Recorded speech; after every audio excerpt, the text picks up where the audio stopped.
लिया। प्रधानमंत्री ने कहा आतंकवादी और आतंकवादियों के बैकर्स को हम ये चेतावनी देते हैं कि हम उन्हें ऐसी सजा देंगे जो उनकी कल्पना से परे हो। मोदी ने तो ये कहा ही नहीं है कि भारत युद्ध करेगा, युद्ध की तो कोई बात ही नहीं हुई है, लेकिन टेलीविजन चैनलों पर युद्ध चल रहा है। तमाम टेलीविजन चैनलों के स्टूडियो में युद्ध चल रहा है। सिब्बल ने यह कहा कि भारत सरकार को चाहिए कि वो इंटरनेशनल कोर्ट में जाकर के कश्मीर के मामले पर ये युद्ध के मुद्दे को वहां सुलझाए, जो काम नेहरू ने किया। आपको युद्ध की बात ज्यादातर भारत द्रोही कर रहे हैं। जो भारत में बैठे भारत द्रोही हैं वो कह रहे युद्ध होना चाहिए, ताकि कागज नहीं दिखाएंगे वाले जो गुंडे हैं उनका सच सामने नहीं आ पाए। नमस्कार, कैसे हैं आप? पहलगाम में आतंकवादियों द्वारा किए गए कुकृत, मानवता के खिलाफ किए गए पाप के बाद से भारत मूड में है। भारत के प्रधानमंत्री सऊदी अरब के दौरे को बीच में छोड़कर आ गए। उसके बाद एकाएक सीसीएस की बैठक हुई तो पाकिस्तान के खिलाफ कुछ फैसले लिए गए। पाकिस्तान को सिंधु जल संधि से बेदखल कर दिया और 48 घंटे के अंदर देश भर के तमाम पाकिस्तानियों को बाहर करने का आदेश दे दिया गया। लेकिन उसके बाद प्रधानमंत्री नरेंद्र मोदी बिहार के मधुबनी में एक जनसभा को संबोधित करते हुए जो कहा, उसके बाद से पाकिस्तान कांपने लगा। पाकिस्तान के अंदर सिहरन पैदा हो गई। लेकिन प्रधानमंत्री ने तो पाकिस्तान का नाम भी नहीं लिया। प्रधानमंत्री ने कहा आतंकवादी और आतंकवादियों के बैकर्स को हम ये चेतावनी देते हैं कि हम उन्हें ऐसी सजा देंगे जो उनकी कल्पना से परे होगा। इस पूरे कथन में, इस पूरे सेंटेंस में पाकिस्तान का नाम कहीं नहीं था। लेकिन पाकिस्तान तिलमिला गया, पाकिस्तान बौखला गया। पाकिस्तान ने यह कहना शुरू कर दिया कि उन्होंने हमारा पानी रोका, हम खून की नदियां बहा देंगे।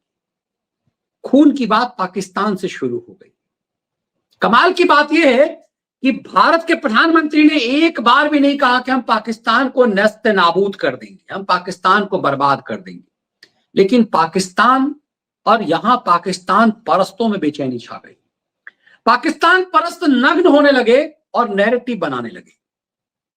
अंदाजा नहीं था, लेकिन पाकिस्तान पर हमला करने से पहले देश के अंदर सर्जिकल स्ट्राइक होना शुरू हो गया।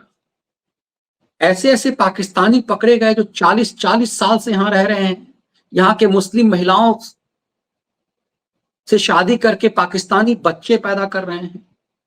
उन सब पर हंटर चलने लगा तो साथ साथ बांग्लादेशियों की पहचान होने लगी। ये सब कुछ यदि सामान्य परिस्थिति में होता तो सुप्रीम कोर्ट में याचिकाएं होती, लेकिन कुछ भी नहीं हुआ। कमाल की बात यह है, उन्माद ये बचाया जा रहा था कि पाकिस्तान में सर्जिकल स्ट्राइक होगी, लेकिन सर्जिकल स्ट्राइक तो देश के अंदर हो गई साहब। जातिगत जनगणना पर प्रधानमंत्री मोदी ने की सरकार ने फैसला लिया कि जनगणना जो होगा उसमें जातिगत जनगणना भी होगा। अब लोग इसके लिए राहुल गांधी को क्रेडिट ले रहे हैं। पूरा कांग्रेस का इकोसिस्टम राहुल गांधी को नायक बनाने के लिए की बात कर रहा है। लेकिन लोग बाग ये क्या कह रहे हैं, जातिगत जनगणना कराएगी मोदी सरकार, और इन सब के फोटो डाल करके कहा गया हम लोग तो अब भीख मांगेंगे। आखिर लोग बाग ये क्यों कह रहे हैं कि जातिगत जनगणना जब का आदेश सरकार की तरफ से हुआ कि अब की बार जनगणना जब होगा उसमें जातिगत आधार पे भी जनगणना होगा, तो ऐसा क्यों हुआ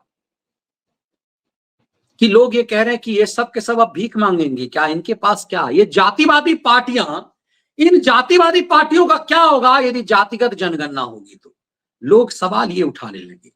मतलब बात पाकिस्तान की हो रही थी, बात ये हो रही थी कि पाकिस्तान पर सर्जिकल स्ट्राइक होगा, लेकिन सर्जिकल स्ट्राइक तो अंदर की जातिवादी पार्टियों पर हुआ, उनके पूरे इकोसिस्टम की तबाही मच गई। कमाल की बात यह है कि प्रधानमंत्री ने एक बैठक ली जिसमें रक्षा मंत्री राजनाथ सिंह जी थे, प्रधानमंत्री के सुरक्षा सलाहकार अजीत डोभाल जी थे, तीनों सेना प्रमुख और सीडीएस थे। इसकी तस्वीर सामने आने के बाद प्रधानमंत्री ने जो एक बात कह दी वो बहुत बड़ी थी। प्रधानमंत्री ने इस बात की घोषणा कर दी कि हमने सब कुछ सेना को छोड़ दिया है, मतलब सब सेना तय करेगी। आपको याद होगा कि पीएम के तरफ से एक स्टेटमेंट जारी किया गया, सब सेना तय करेगी। तो प्रधानमंत्री ने यह बात कह करके कि सब सेना तय करेगी, ऐसा क्या कोहराम मचा दिया। मोदी ने तो यह कहा ही नहीं है कि भारत युद्ध करेगा, युद्ध की तो कोई बात ही नहीं हुई है, लेकिन टेलीविजन चैनलों पर युद्ध चल रहा है। तमाम टेलीविजन चैनलों के स्टूडियो में युद्ध चल रहा है। भारत सरकार की तरफ से कोई कथन नहीं आया, सरकार के किसी मंत्री ने इतनी बड़ी बात नहीं करी, ना देश के प्रधानमंत्री ने, ना देश के रक्षा मंत्री ने, ना देश के गृह मंत्री ने, कहीं से भी ये बात नहीं आई कि युद्ध की स्थिति है। तो फिर पाकिस्तान के अंदर इतनी तिलमिलाहट, इतनी बौखलाहट, खुलेआम भारत को गाली और ऐसा उत्पात मचाया जाने लगा। तो सवाल यह है कि ऐसा क्यों हुआ है कि पाकिस्तान के अंदर इस कदर बेचैनी छा गई है। ऐसा क्यों हो गया है कि पाकिस्तान तिलमिला गया है, पाकिस्तान खुलेआम भारत को धमकी दे रहा है, जबकि सच ये है कि भारत ने तो युद्ध की बात ही नहीं की। भारत ने तो कहा ही नहीं कि हम युद्ध लड़ेंगे। पाकिस्तान को तो भारत की तरफ से किसी भी ढंग की कोई धमकी नहीं मिली। जब भारत ने पाकिस्तान को कोई धमकी ही नहीं दी, तो पाकिस्तान की तरफ से ऐसी ऐसी बिलबिलाहट, ऐसी ऐसी धमकियां आनी शुरू कर हो गई कि सब नग्न हो गए। दरअसल इस पूरे खेल में युद्ध की बात तो दूर, कांग्रेस पार्टी की मोहब्बत की दुकानें नग्न होने लगी, एक एक चीजें सामने आने लगी।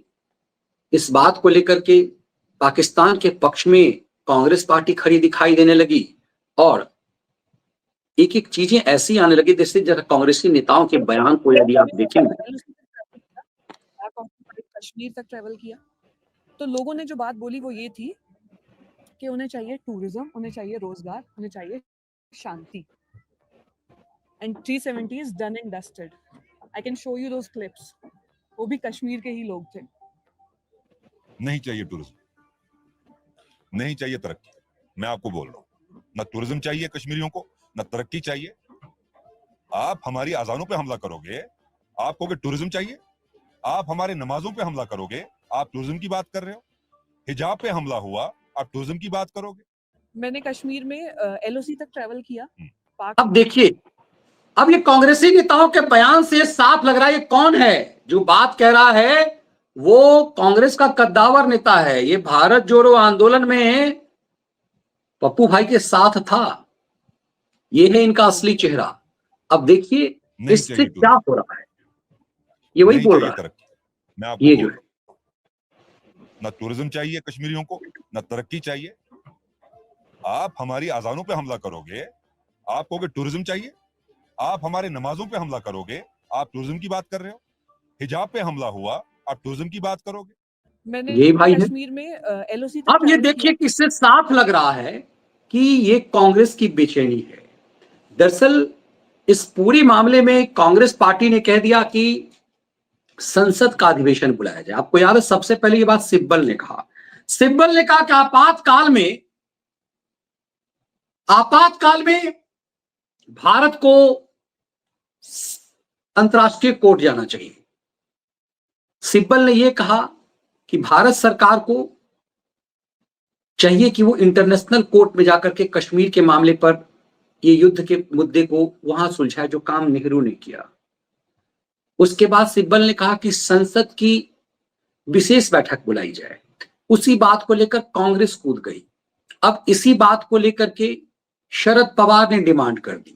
तब आपको समझ में आएगा दरअसल भारत के खिलाफ ये असली साजिश क्या है, क्यों इन सब की बेचैनी बढ़ गई है और क्यों ये सब तिलमिला रहे हैं। तब आपको याद आएगा कि दरअसल ये युद्ध की जो बात हो रही है, दरअसल क्या मोदी इंटरनल राक्षसों को निपटा रहे हैं। अब सवाल आने लगा है कि क्या एनआरसी का दौर आ गया है। ये वो लोग जो सीए के समय कह रहे थे हम कागज नहीं दिखाएंगे, आपको याद होगा, हम कागज नहीं दिखाएंगे, उन सब का काला चेहरा। अब युद्ध यदि शुरू हो जाता तो पाकिस्तान के, भारत के अंदर जो पाकिस्तानी आतंकी बैठे हुए थे यहाँ की मुस्लिम महिलाओं से शादी करके जो घर घर बैठे हुए थे, उनका क्या होता? तो पहले युद्ध जरूरी था या भारत के अंदर बैठे इन राक्षसों को पहले पता हटाना था? जो बांग्लादेशी हैं उनको हटाना था। अब हजारों हजार की संख्या में ऐसे लोग शायद पता चले कि जो 40 साल से, 25 साल से, 17 साल से यहां पर वोटर आईडी कार्ड लेकर के रह रहे थे। कांग्रेस ने इस देश को यह दिया है साहब। देश के अलग अलग हिस्सों में, विशेषकर जम्मू कश्मीर में ऐसे ऐसे पाकिस्तानी थे जो 40 साल से रह रहे हैं। उनका आधार कार्ड, उनके पास वोटर आईडी, उनके पास राशन कार्ड, सब कुछ है, सिर्फ पासपोर्ट पाकिस्तान का था। और उसने यहाँ की महिला से ब्याह कर लिया और तमाम सुविधाएं यहाँ का ले रहे हैं। पत्नी को ब्याह करके अपने देश वापस नहीं ले गए, यहीं पे रह रही है। बच्चे पैदा करके यहीं पाकिस्तानी बच्चे पैदा कर रहे थे। तो सोचिए कि इस भारत में कैसे अंदर पाकिस्तान पैदा किया जाता है। सवाल उत्पन्न होता है कि इस देश का फिर विभाजन क्यों हुआ, क्यों किया गया इस देश का विभाजन? ये अपने आप में एक बहुत महत्वपूर्ण सवाल है कि इस देश का विभाजन फिर क्यों हुआ, किसके लिए हुआ? ये सवाल अहम है युद्ध से ज्यादा। इसीलिए पाकिस्तान की तरफ से तो बौखलाहट आ रही है। भारत में पाकिस्तानी द्रोही तो सब ये कह रहे हैं कि हम कागज नहीं दिखाएंगे, वो नग्न हो रहे हैं, लेकिन कहीं पर भी फिर आपको याद है वीडियो,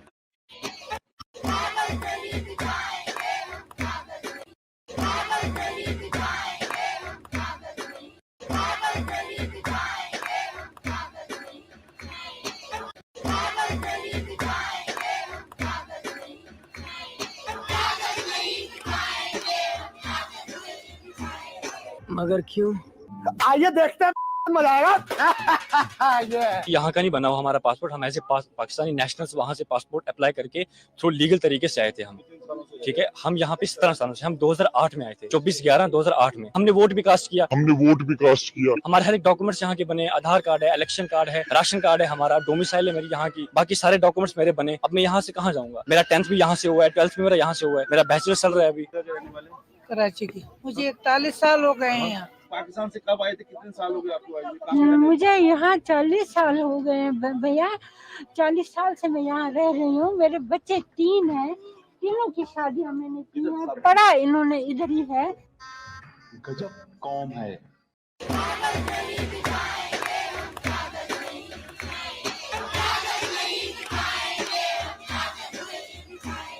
मगर क्यों? इस वीडियो की तलाश हमें बहुत दिनों से थी, मुझे मिल नहीं रहा था। सोचिए ये क्यों कहते थे हम कागज नहीं दिखाएंगे? तो अभी देश को पाकिस्तान से युद्ध की जरूरत है या इनको निपटाने की जरूरत है? आप खुद सोचिए। आपको युद्ध की बात ज्यादातर भारत द्रोही कर रहे हैं। जो भारत में बैठे भारत द्रोही हैं वो कह रहे युद्ध होना चाहिए, ताकि कागज नहीं दिखाएंगे वाले जो गुंडे हैं उनका सच सामने नहीं आ पाए। अब सरकार क्या कर रही है? सरकार इन कागज नहीं दिखाएंगे को तलाश रही है। सरकार ये सच दिखा रही है कि इनका क्या होगा। दरअसल सच अलहदा है। तब आपको लगेगा कि भारत के प्रधानमंत्री ने तो अभी युद्ध की बात कही ही नहीं है, फिर ये क्यों हो रहा है? लेकिन मोदी जी युद्ध की बात नहीं करते, लेकिन चुटकी जबरदस्त लेते हैं पाकिस्तान से और पाकिस्तान परस्तों से जो यहां पर रह रहे हैं। कैसे उन्होंने चुटकी ली है ये आपको मैंने कल भी दिखाया था, एक बार और पूछो। समय सीमित है, लक्ष्य बड़े हैं।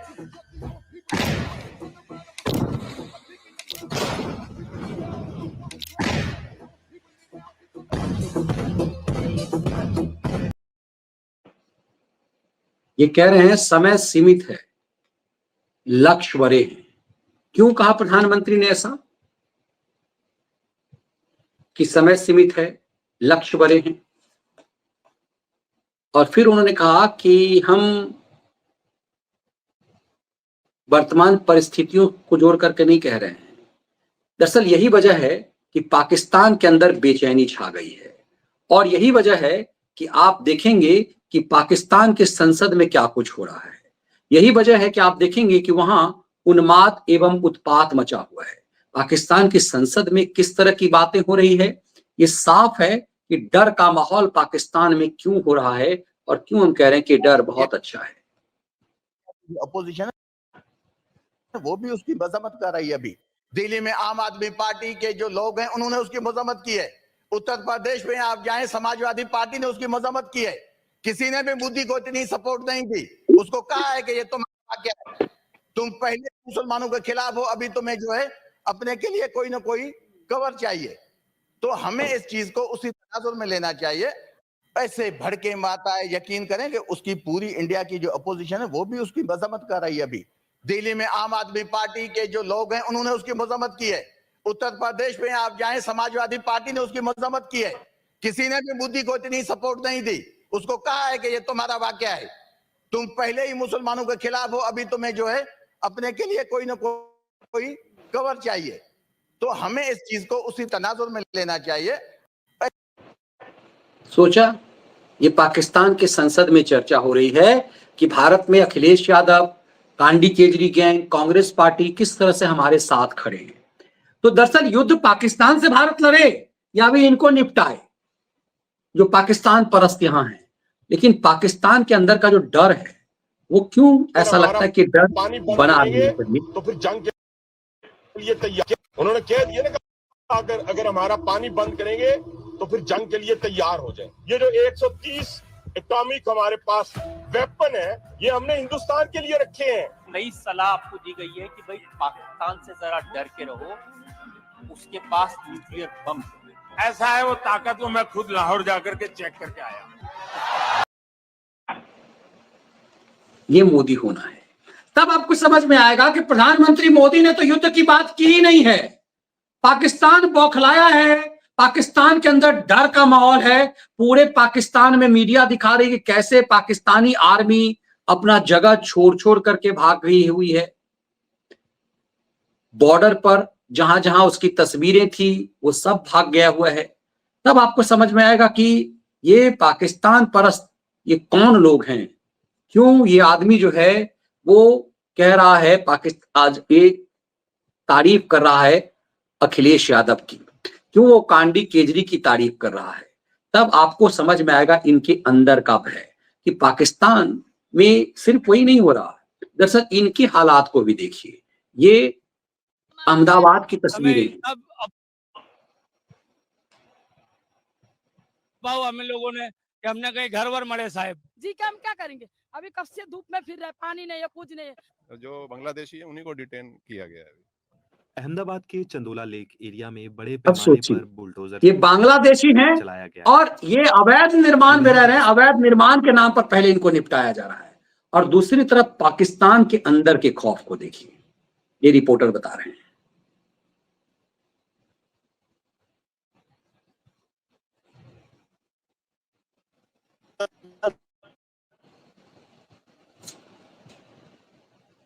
Vacant. Right now we're at the Indo-Pakistan international border in the Pragwal sector, and observation post here on the international left vacant by the Pakistan as they are terrified from the India's awaited response or retaliation to the Pakistan's provocation. And also you will see that only the flag bearing pole is there, but the Pakistan fears that it will be India's retaliation, and that's why झंडा वाला पोल तो पाकिस्तान की सीमा पर दिखाई दे रहा है border पे, लेकिन झंडा गायब हो गया है। खौफ इस कदर है। अब इसीलिए इस बात को समझिए कि प्रधानमंत्री मोदी कहां से लेते हैं, क्या कर देते हैं। एक बार भी उन्होंने नहीं कहा है कि हम युद्ध करने के लिए तैयार हैं। प्रधानमंत्री ने एक बार भी पाकिस्तान से युद्ध की बात नहीं की है, लेकिन डर का माहौल पाकिस्तान में है। पानी रुक जाएगा उसका, प्यासा मर जाएगा पाकिस्तान, ये माहौल पाकिस्तान में है। पाकिस्तान धमकी देना शुरू कर दिया कि हम खून की नदियां बहा देंगे। न मोदी ने ऐसी कोई धमकी दी है, न रक्षा मंत्री, न गृह मंत्री ने। भले ही टेलीविजन चैनलों पर युद्ध चल रहा है, लेकिन सरकार की तरफ से कोई धमकी नहीं आई है। तैयारी भले ही जोर तोड़ शोर पे दिखाई दे रही है, लेकिन असली लड़ाई देश के अंदर लड़ी जा रही है। पाकिस्तानी परस्तों की नहीं, पहले पाकिस्तानियों को भगाने का। हजारों की संख्या में वैसे पाकिस्तानी जो 30-40 साल से रह रहे थे, सोचिए क्यों ये कह रहे थे कि हम कागज नहीं दिखाएंगे। ये पूरे फैक्ट सामने आ गए कि क्यों ये कहते थे कि हम कागज नहीं दिखाएंगे। अब इनके बाप को कागज दिखाना पड़ा, उसके बाद पाकिस्तान भगाया गया। फिर बांग्लादेशियों की पहचान हो गई, उनको भी कागज दिखाना पड़ा। झुग्गियां तोड़ी गई, अवैध निर्माण नष्ट किया गया। तब ये समझ में आएगा कि क्यों कह रहे थे कि हम कागज नहीं दिखाएंगे। ये सब कागज दिखाने लगे। मोदी ने कहा कि हम आतंकवाद और आतंकवाद के बैकर्स को नष्ट करेंगे। पाकिस्तान का नाम नहीं लिया। तिलमिलाहट पाकिस्तान में हुई और भारत के पाक परस्तों में भी। इसीलिए कहते हैं कि मोदी स्टाइल ऑफ पॉलिटिक्स है। मोदी बड़े सलीके से देश के अंदर के दुश्मनों को पहले निपटा रहे हैं, फिर देश के दुश्मन तो यूं ही निपट जाएंगे। आगे आगे देखिए होता है क्या अक्षय तृतीया की रात में ही पाकिस्तान की ठुकाई शुरू होगी या सरकार अभी इसके लिए वक्त लेगी? इसका हम सबको इंतजार है, लेकिन ये मोदी स्टाइल ऑफ पॉलिटिक्स है। मोदी मारते कम हैं और दुश्मनों को घसीटते ज्यादा हैं। अब दुश्मन चाहे अंदर का हो या बाहर का हो, तिलमिलाहट तो जबरदस्त है।